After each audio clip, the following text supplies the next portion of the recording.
All right, kids, slather on the spray tan, fire up the laundry, answer the duck phone because we head to the armpit of America, Atlantic City, New Jersey for UFC on FX4. Be formless, shapeless, like water.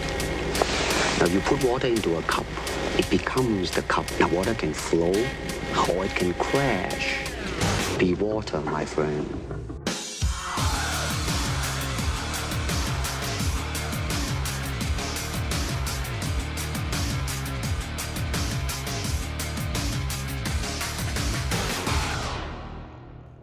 They're doing work on the studio, so I have to do this in my garage, which is about 120 degrees, so I apologize. The main event at UFC on FX4 is two guys coming off losses for the first time in UFC history. That is the main event. Two guys with losses.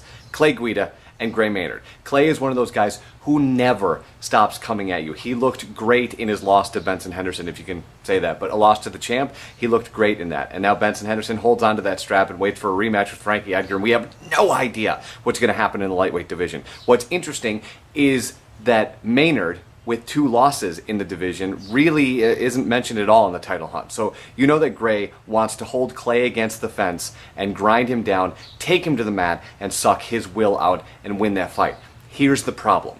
Clay Guida actually sold his soul for cardio, so you're going to have a really hard time breaking him. And that's why I think his energy and his power and his striking has been looking better, and his movement has been looking so Dominic Cruz-esque in his last couple fights. I think he's going to be a handful for Gray to hold down. And with that out of the question, I think that it's going to be Clay's fight to lose. And with that, I think he's going to win a decision and kind of stun the world and get back on his winning ways. He had 4 wins in a row heading into that Benson Henderson fight. He looked great in that loss and very easily could walk through Maynard and make his way back into the title hunt whenever we actually get another contender that isn't named Frankie Edgar.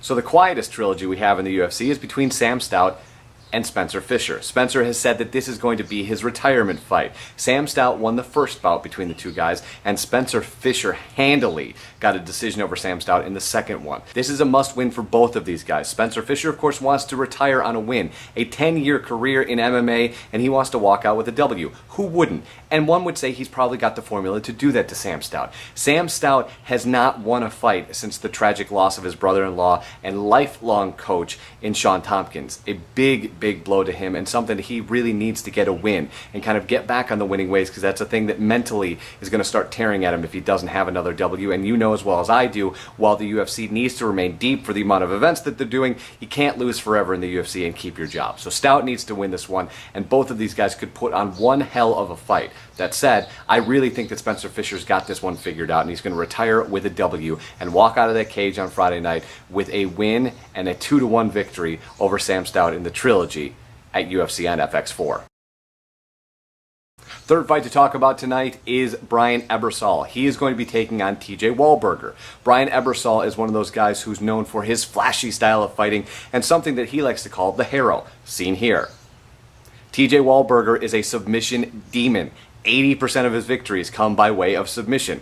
Bryan Ebersol, 65% of his losses come by submission. So this is a very dangerous fight for him. He needs to remain super fluid and super flashy, maybe bring out that wheel kick again and keep it on the feet. He does not want to go to the ground with Wahlberger and risk being in the 85th percentile of Wahlberger's finishes, because Wahlberger is dangerous on the ground.